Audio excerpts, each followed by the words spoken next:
Hello, I'm Essie, the homeless woman. Um, I haven't been doing videos on this channel for a little while now because I've been very extremely busy. Um, but I have been managing to get up daily scripture readings on my other channel called Essie, a child of Yahweh. So I've been doing that. But I've been wanting to do some videos for this channel and the other channel. But I've been so busy, and I have some Essie orders, and I want to get those out first. But I'm just tired, and I just want to take a break and do a video. So I just went to a Mexican restaurant and ate, and I'm sitting behind a hotel because there's shade right here, and the freeway is in front of me. So if you hear noises, that's what that is. That's the cars zooming by. But I noticed that video that I put up, manipulative people, it's been doing pretty good. It's my highest viewing video on this channel, which except for I don't think I have any high viewing shorts on this channel. No, it's the other channel. Yeah, so it's my highest viewing video on this channel. And so I'm like, okay, people must be liking it. Got a lot of likes and stuff. And I didn't even tell everything. I left some things out because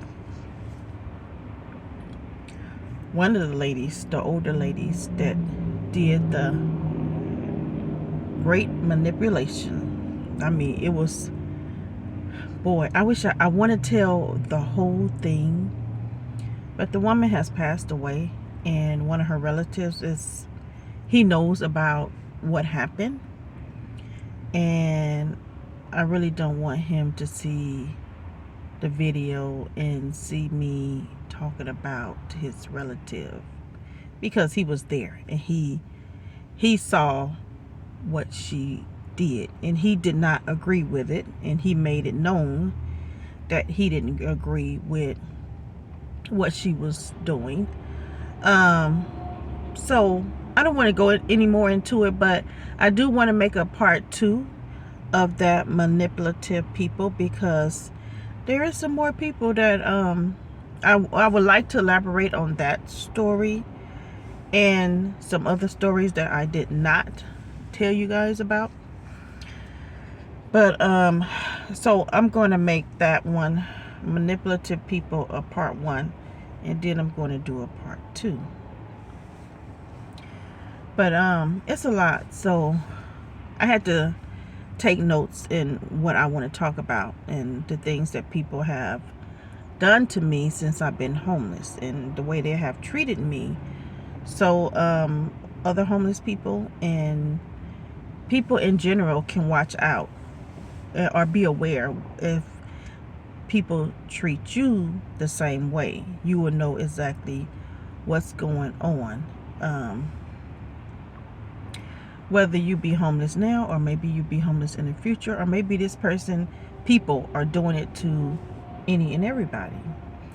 I didn't notice people were doing it to me until I became homeless. So and the reason why is because when I had a full-time job and a place to live, I didn't deal with very many people. I always had like one friend. You know, I was never a person that had several friends, like a group of us girlfriends hanging out. Like, I do Uber now, and I be picking up women, and they're in their 40s, and it's like 6 of them. They're from high school. I'm like, wow.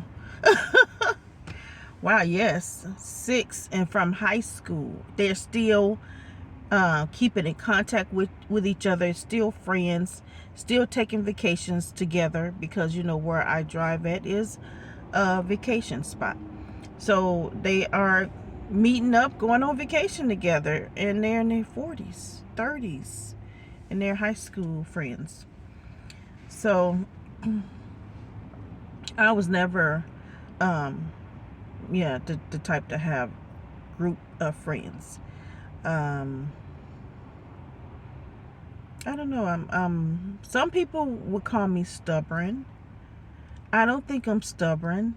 I think, I think when an adult calls another adult stubborn, it's because that adult won't do what they want them to do.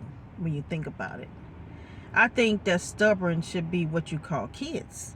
Kids is the only people that is stubborn. But I guess adults could be stubborn in a way, but yeah, I mean, if I'm not married and we're not headed towards a marriage, you know, it's not a serious relationship that is leading that way, or we're not living together, I'm not stubborn. I'm doing things, I'm living my life the way I want to live it, doing what I want to do. I have never called an adult stubborn. No, I haven't. Yeah, I haven't. And I have come across some stubborns, some stubborns, some adults that are strong-willed. I think that's what I may be, strong-willed. But if I want to deal with you, I deal with you. And if I don't deal with you. That's just the bottom line. So there's no need for me to call someone stubborn. Okay, let me walk away from that person, you know. But I'm the type of person that I let people live their life the way they want to live it. You know, I don't dictate to people how to live their life.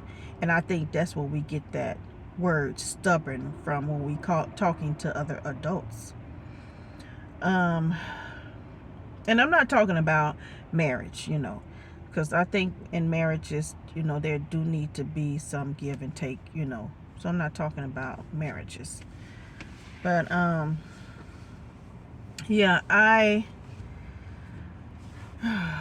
it was about 2016, 17. I was bored, very bored. And I prayed to Yahweh to keep me busy. I don't like being bored. I like having something to do. And so I prayed to him to keep me busy, you know, to keep me working. Let me work for myself, you know, keep me busy doing for myself. And he has answered that prayer. He has answered that prayer to the fullest, okay? I said, I need to go back and I need to pray again and ask him to relieve some of this.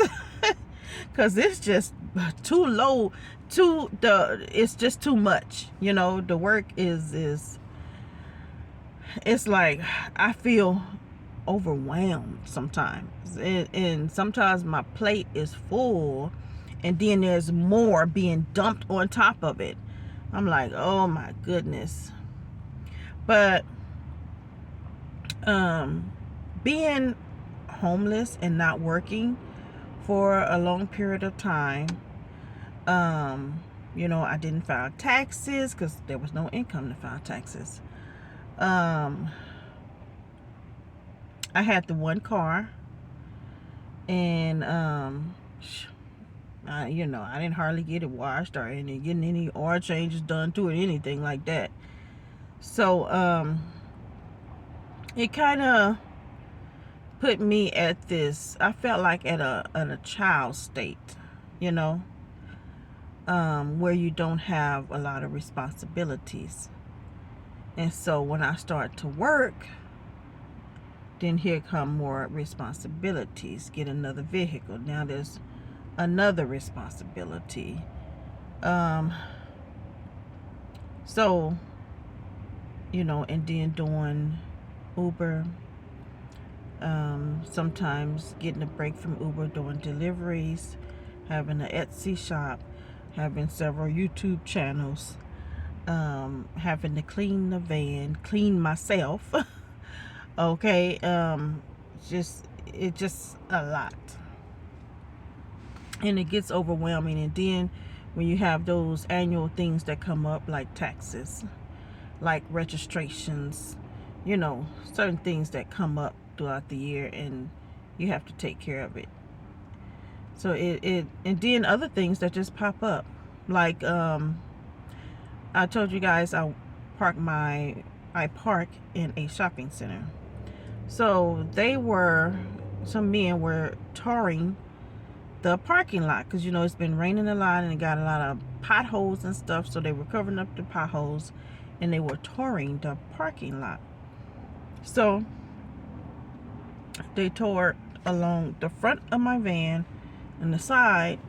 And so when I get ready to do Uber this past Friday, I'm like, oh, all this black dust on my van. So I wasn't even expecting to wash the van. So I'm like, okay, let me go wash it. So I washed it. It was like black dust sitting on top. You know, some came off. But when I went there to tape the paper and cover my door handles, I'm like, it's black spots that's not, you know, easily coming off. And I'm like, oh no. So I go back to the shopping center. They're still there. And I'm like, who's the boss? So they point out the boss to me, and one of the men said, can I help you with anything? You know what? I cannot stand them nosy employees.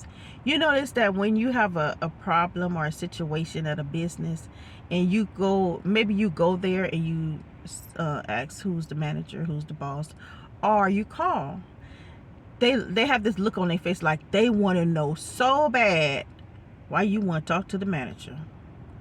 And I'll be thinking to myself, why do you want to know so bad why I want to talk to the manager? Or can I help you with it? You're just being nosy. Just being nosy. No, you can't help me with anything. You can't fix my problem. Then I'm going to have to repeat it 2 times, because I'm going to tell you, and then you going to refer me to the manager, because you can't do nothing about it. So I can't stand those nosy employees. And I'd be like, if you were doing your job, there would be no need for you to be nosy. You probably think I'm going to tell on you. So after I tell him, which I started not to tell him, he still points to the owner. So I tell the owner, my van got all these little mini black spots all over it, and on the front, the windshields and the windows. And so he comes and he looks at it, and he shrugs his shoulders like this. And I'm standing there looking at him like, is that all you gonna do? You know, he's looking at me like. So then he suggests, well, I could offer you a detail. And I said, will that make it come off? And he says, I think so. Like, how can you be the owner of a tar company and you not know, first of all, that you should have cordoned off the areas, made sure no cars parked in the area, and you telling me you don't know if tar can come off a car? How long have you been the owner of a tar company? I'm sure there's been tar that got on other cars before in the past. Like, so he tells me to email him my information. He gives me a business card. I snap a picture of him when he turned around in his truck, because I kind of got a feeling that he's going to try to get out of it. But I emailed him twice, no reply. So I'm going to get the number to the property manager, and then I'm going to call him. If I get no reply, then I'm go to his business. If he don't give me any money for a detail, then I have other steps I'm going to take. Because, you know, I'm not the type that just lay down and just take whatever, you know. I feel like if you're a business owner, then you should be the best business owner that you can be, you know. And if you mess up, then you need to fix it. That's how you stay on top as a business owner. Fix the situation. And I know a lot of times that because I'm a woman and because I'm a so-called black woman, that things won't get done for me like they will for other people. But yeah, I'm gonna make sure that I take it as far as I can. So enough with that. I feel so tired. I really do. Like, just, and I have a lot to do. And I'm off today and I'll be off tomorrow. But I just don't feel like doing much of anything. Just sitting here. I gotta crochet these orders, so I'm going to do that. But maybe I get around to doing other things, I hope. But I had thought about something to talk to you guys about, because I see there's a YouTube channel that the person, the YouTuber, he goes up to homeless people and he asks them all kinds of questions, all kinds of personal questions. And I don't like it. I really don't like it.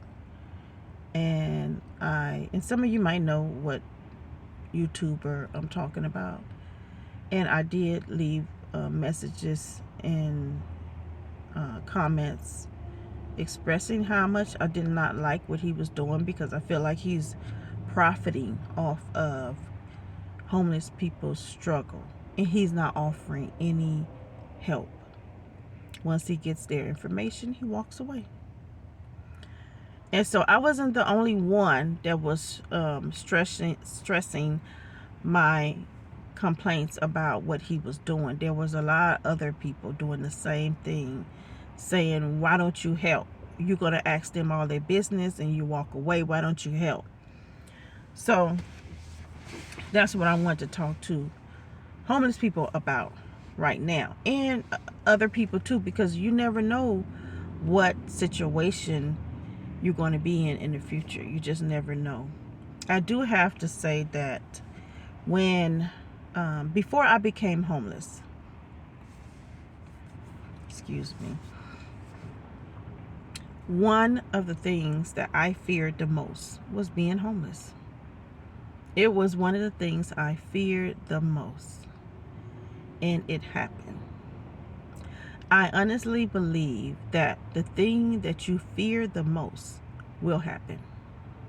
It will. And I don't know how you can stop fearing something. You know what I'm saying? Like, my mother has a big fear of snakes. You know, I don't know how you can make only to pray to take the fear away from you. Other than that, I don't see any other way that you can take a fear can be taken away from you, but by you facing that fear. So because I feared being homeless. It was actually two things, and one was I feared being homeless, and both of the things happened. So of course now I don't fear being homeless, because I've been homeless for over 12 years. But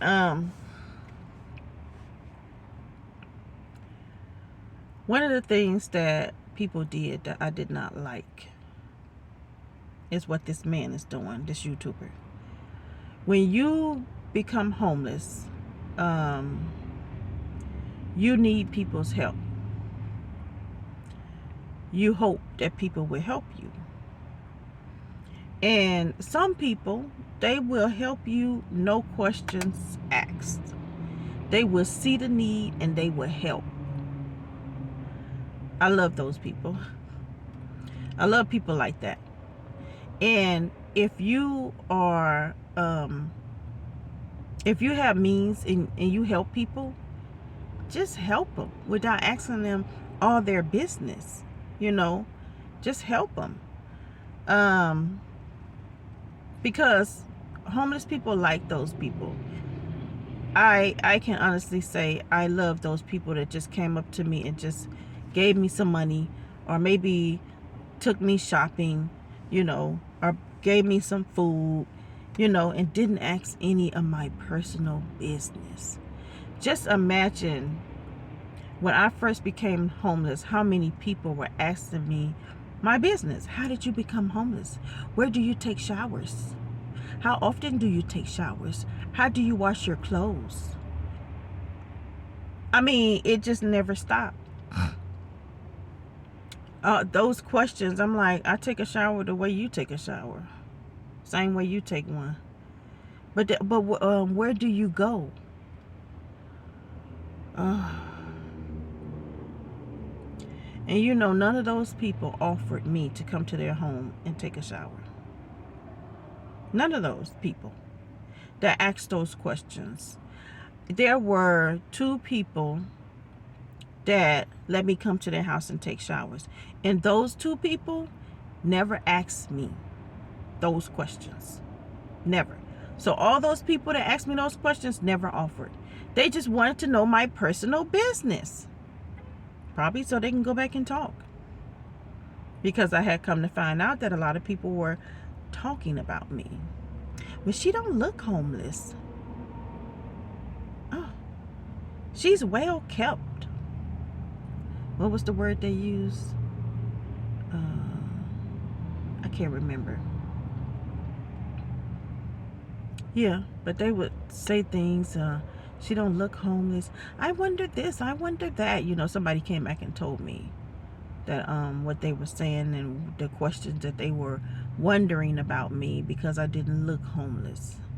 Like I say, people have this perception of how homeless people is supposed to look. And they supposed to be dirty and smelly and mental illness and, you know, whatever else.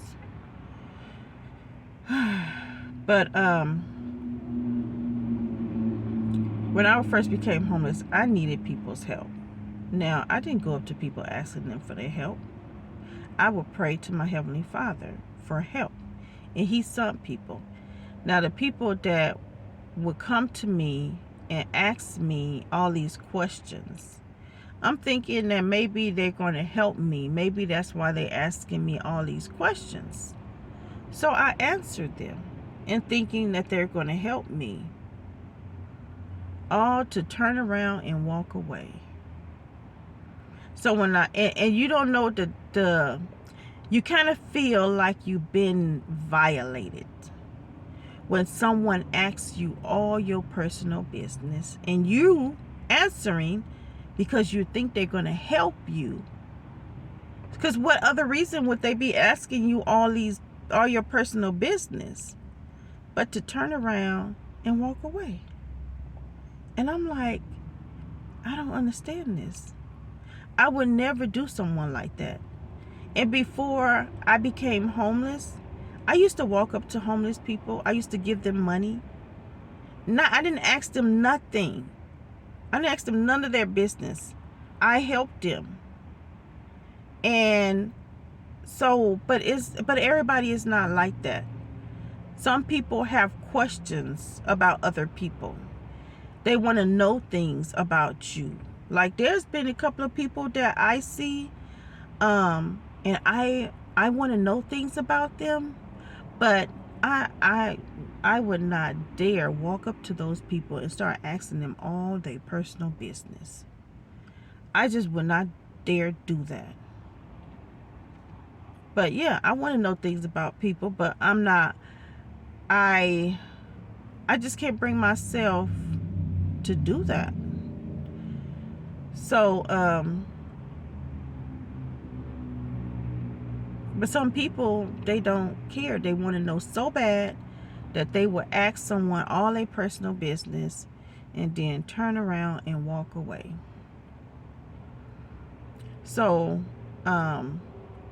most of the people that helped me did not ask me those questions. They did not. So I just want to tell you that that's a red flag for the homeless people that are listening to me, and you never know, you might become homeless in the future. If someone walk up to you and asks you all your personal business, just got question after question, where your family, and how did you lose your job, and all that stuff, just say, I rather keep that private. You know, it's just a lot of things I went through in my past, and it hurts when I talk about it, so I just rather keep that private. You know, I'd rather not talk about it. And if they'll help you, they'll help you. And if they walk away, they were never going to help you in the first place. They were just going to get your information. They're going to go back and talk. Now they have all the questions that they've been wondering about you. So that's what I want to say to homeless people and people in general, because you never know where you know that saying, you know where you're being, but you don't know where you're going. So yeah, don't answer those personal questions, because the people that will help you are going to help you without asking you all your business. So yeah, that's all I want to say. And I'm going to make a part 2 of the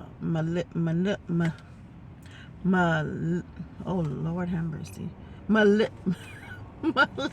I can't say it.